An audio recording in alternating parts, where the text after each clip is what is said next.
Good morning, my friends. Good morning. How are you all doing today? I pray that you are doing well.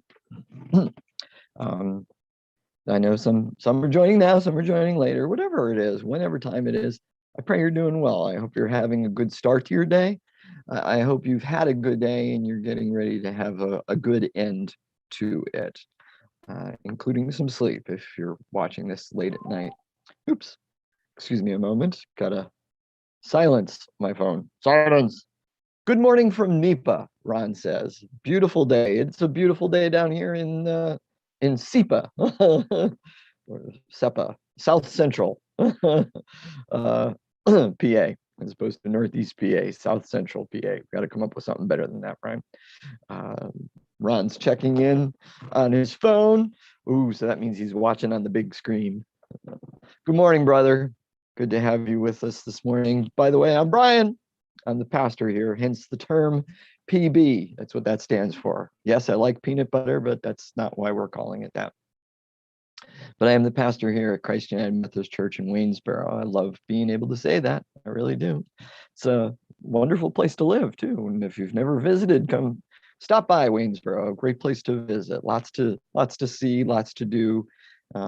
Either in town or in the surrounding areas, or not too far away. You can get to just about anything you want. But we digress. That's not why we're here. We're here for PB Reads the Bible, which started back in the beginning of December. We did Luke, we did Acts, we did Exodus, we did Mark. We did Genesis, and now we're in Romans. So what's that? 4 or 5? That's 5 books. 5 books of the Bible done, and this is our 6th book. Wow. Only 60 to go. Oh, don't make me laugh. This is episode 19 on our journey through the book of Romans. This is episode 19 for Romans. So, friends, Romans, countrymen, lend me your ears. Go ahead and check in. See some folks doing that. Ron checked in via text, which works. 570-351-1619. Say hello to me, to each other. His hello, his good morning wasn't just to me, it was to everybody. He did say good morning, all. Just like Maureen is doing. Good morning, all, she says. Wonderful. Good to have you with us this morning, Maureen. And good morning from Cheryl. Hello, Cheryl. Good to see everybody this morning. Facebook gives me, that's the one I'm normally looking at here. If you're watching on YouTube and our website, those are the other 2 ways to watch this. There's probably a way for me to have direct access, but I'd have to have multiple windows open and be going back and forth. A little too much distraction for a person like me. I'm not real good at that. So I have Facebook up on the one computer screen on my left. So when you see me look to the left, I'm checking to see who's saying what, if there's anything I need to address, because maybe you're not just saying good morning. Maybe you're asking me for prayers, which I'm more than willing to do. I'm humbled and honored that you would ask me to. You also may have questions or comments. So I'm going to be looking off to my left from time to time to make sure I'm getting all that. If you see me look to my right, it's because I'm looking at my cell phone to see who's saying what over on that side. Okay, just making sure here. Aha. Something about a funeral that's coming up. Before it starts ringing in here. Where was I? Yeah. So, but Facebook gives me a number, tells me we got 7 people watching, or 7 accounts logged in, one of which might be me. I'm not sure about that, but I like seeing who it actually is. So we'll get back over here. Good morning, John. Good to have you with us this morning. Good morning, Marilyn and Marcia. Good morning. I think you might be back in Pennsylvania now, because I knew you were watching from the airport or something the other day. So I'm going to assume you're back in PA now. I keep getting a glitch on my screen here. I hope the video stream is good for you. Anyway, it is 9:05 and I haven't said anything about the Bible yet. So today we're going to finish chapter 9. We're going to finish up chapter 9 today. And then, like I said, we got a little bit of a break. We're not going to have a reading tomorrow or over the weekend. Back at it on Monday. We'll do chapter 10 on, most likely we'll do chapter 10 on Monday and Tuesday, and we'll do chapter 11 on Wednesday and Thursday. Then we get a long break, not only that weekend, but the following week, because I'll be on vacation from the 16th through the 22nd. Don't know if I'll be going anywhere, doing anything. We might do some day trips. Nothing super planned. Don't know yet what we're going to do. Anyway, just a relaxing time, a restful time. And it gives you a chance to take a break too, I understand, which is wonderful as well. So let's open our Bibles, shall we? We started chapter 9 yesterday, which was loaded with all kind of information. I was concerned we weren't going to get past verse 5, but we did. We got through verse 18. So we got through the first half, so to speak, of Paul's recitation of the history of the nation of Israel. And what has he done so far? He starts with Abraham, because that to him is where it all kind of began. But he shows that it wasn't everybody, it was just Abraham, and even wasn't all of Abraham's descendants as being part of this promise that God had made. It was only certain ones. So it's Paul's kind of limiting things, and he's going to do that throughout this as he speaks to kind of shrink things a little bit down to, yes, one person, down to the Messiah. So he's going to work that way down. So he's talked about Abraham. He goes from Abraham. You'd almost say he skips. I mean, he mentions Abraham's, mentions Isaac, and then he mentions Isaac's sons, not even by name. Just says, the younger will serve, the older will serve the younger. And then he, that's over here. Oh, he does mention them, Jacob and Esau. But then he goes on to what? He mentions Moses. Because the Exodus is never too far away from Paul throughout this. It's been playing a very important role throughout, and it continues to play an important role here. It's just under the surface, we might say. And Moses, and then he uses the example, he speaks about Pharaoh. He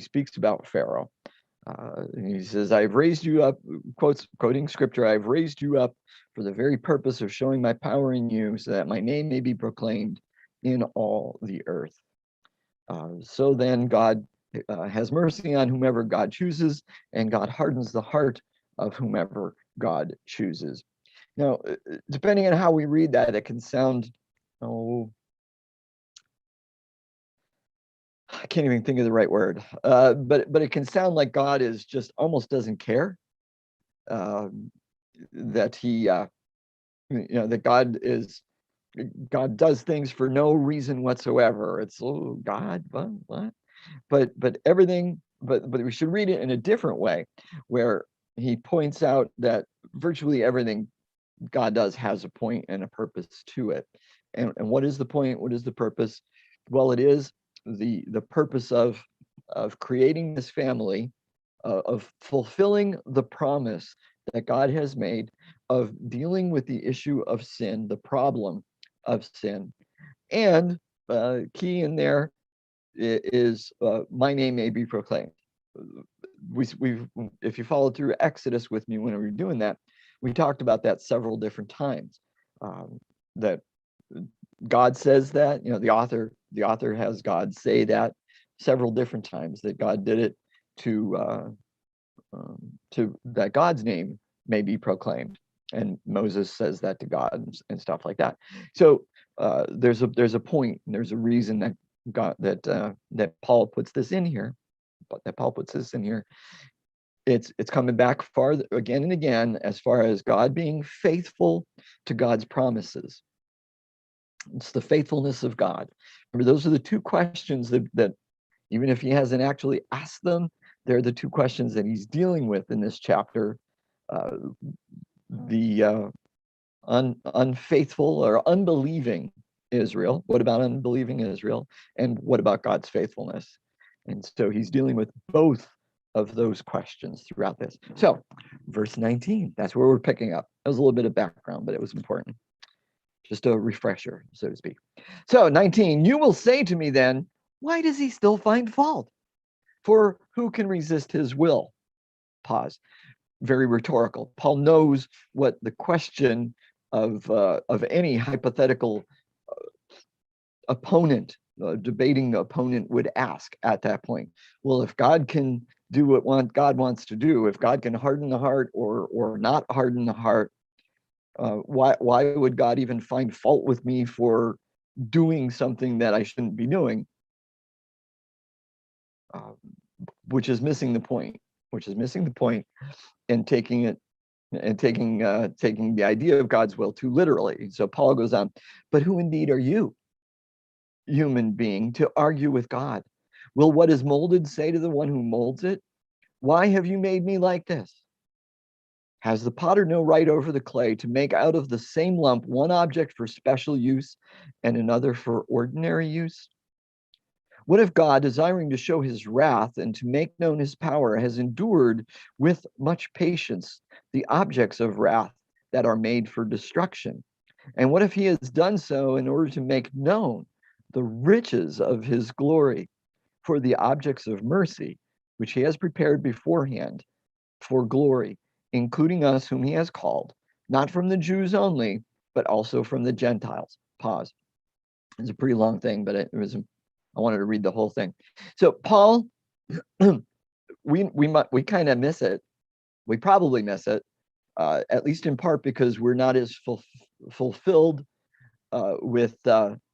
We're not as familiar with. We're not as popular with. Hang on one second. We're going to delete that. Somebody spammed us in the comment section. I don't know if you picked up on that. Looking for money. Anyway, where was I? Sorry about that, folks, but I felt I needed to address that issue. Paul has been going through and talking about the Exodus. Now he makes a transition, which we probably miss because we're not as familiar with Hebrew scripture as Paul was, for sure, and as others. But his quotations here, he makes several quotations from Isaiah and from Hosea, which would be from the period right around the time of the exile, just before the exile. So Isaiah, these parts in particular from Isaiah are warning prophecies about getting it straight, Israel, get it right. God has been patient with you, but if you don't change it, you're going to go into exile, is basically what Isaiah is saying. So Paul would know this, and many of the people in the first century that Paul was writing to, who eventually got around to reading this, would have also understood it.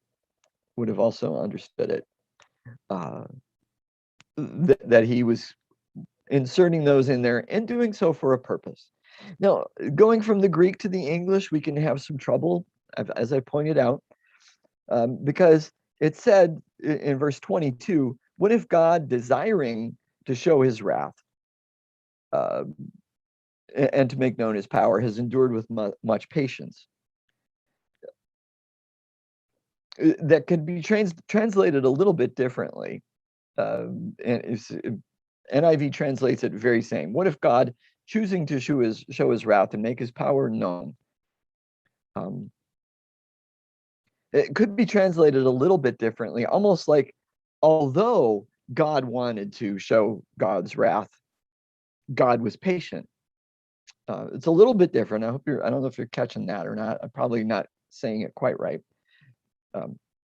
But the although makes it sound like, God really wanted to, but was holding back because of hope that people would change and that more would come.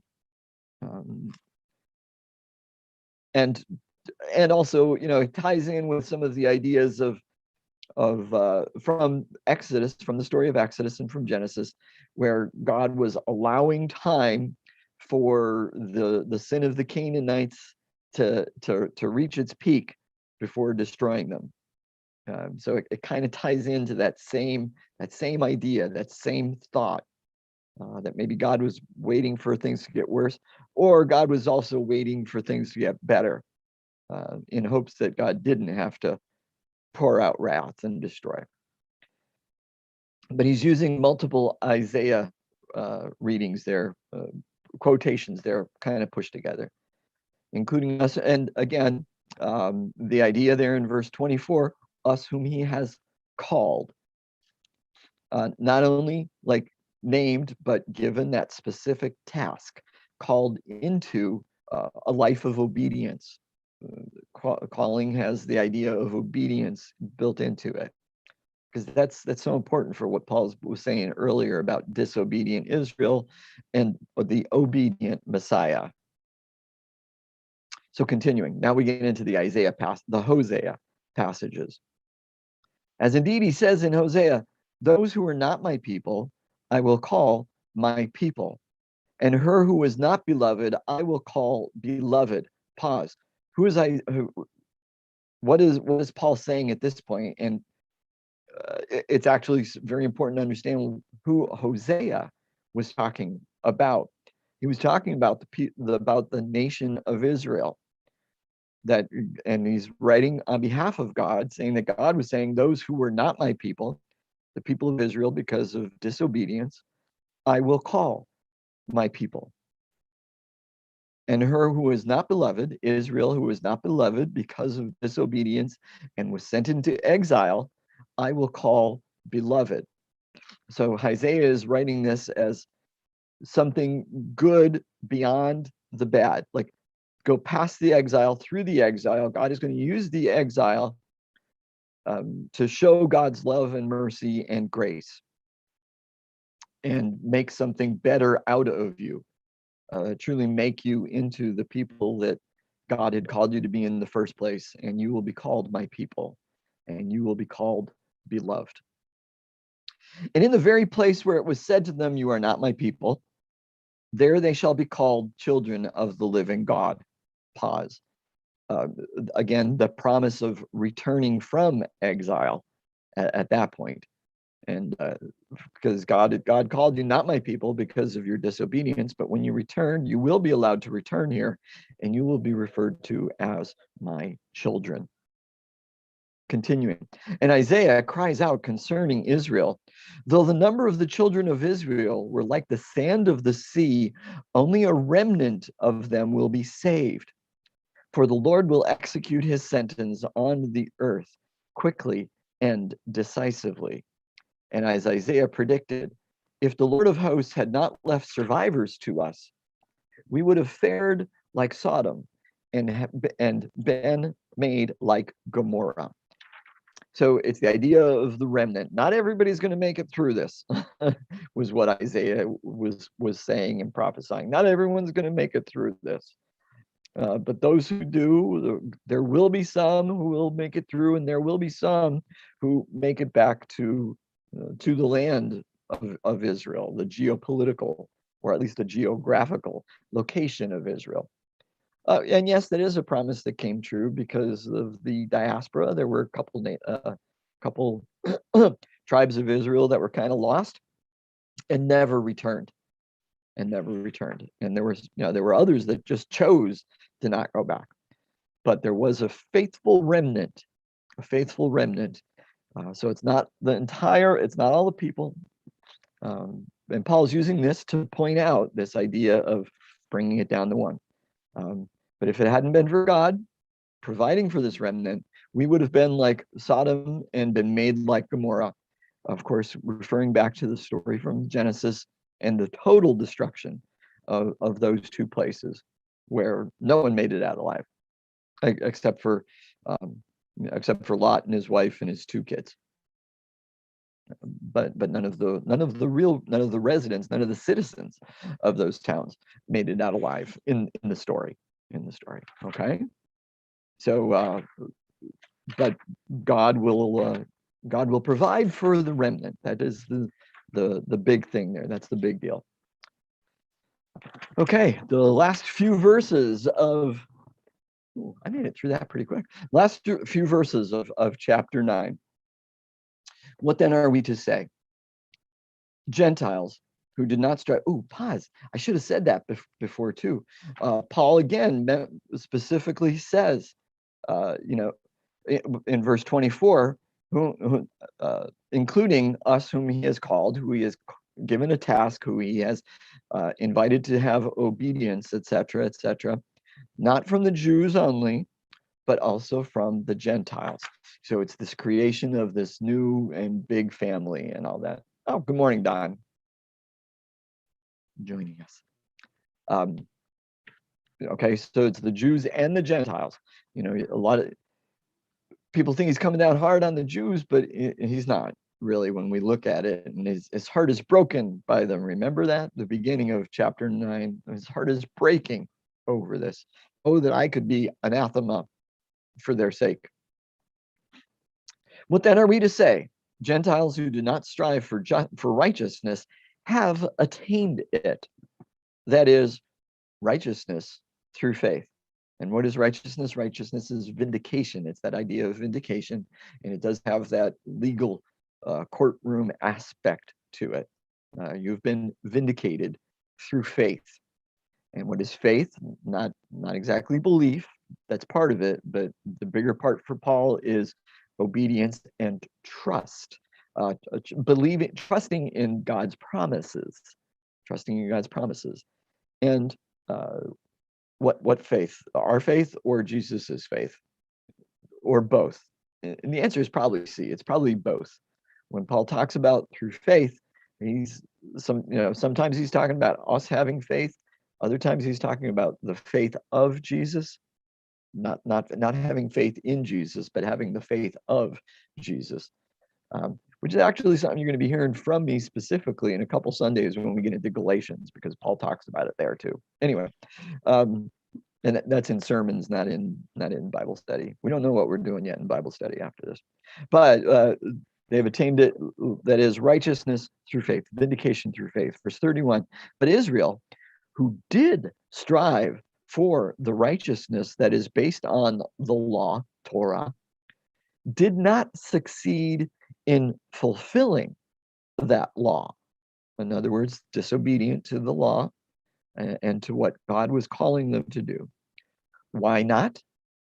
Because they did not strive for it on the basis of faith, trusting in God's promises, but as if it were based on works. So sort of legalism and just believing that we're part of a special group and we have the Torah, so we're okay. They have stumbled over the stumbling stone, as it is written, see, I am laying in Zion a stone that will make people stumble, a rock that will make them fall. And whoever believes in him will not be put to shame. Whoever believes in him will not be put to shame. Of course, that believes in him could also be translated trusts in it. We often translate this or understand this passage, exegete this quotation, and where else it comes from. I believe it's from the Psalms. Nope, correction. It is from Isaiah. Oh. We translate that stone, we exegete the stone as being Jesus. That Jesus is the stone that will make people stumble and rock that will make people fall. I'm not 100% sure. As you read this and read this context, since Paul is talking so much about striving after righteousness, vindication through the works of the law, through the law, by trying to adhere to the law, that perhaps the law is the stumbling block, because of, not because the law is bad, not because Torah is bad, but because the desire to try to follow it almost merely for the sake of following it, thinking that by following it is where the vindication comes from. So maybe that's the stone, the rock that makes them stumble. I don't know. I'm just theorizing at that point, I suppose. Again, it depends on the context, and we can use the same scripture to say different things depending on how we read it, where we read it, and all that kind of stuff. Well, my friends, that's going to be it for today. That sums up chapter 9. Woo-hoo-hoo. Again, we've got a several day break. Friday, Saturday, Sunday. We'll be back at it on Monday with chapter 10. Chapter 10. So I thank you for your time. I thank you for your time. I pray that it has been beneficial to you. I pray that you found it worthwhile.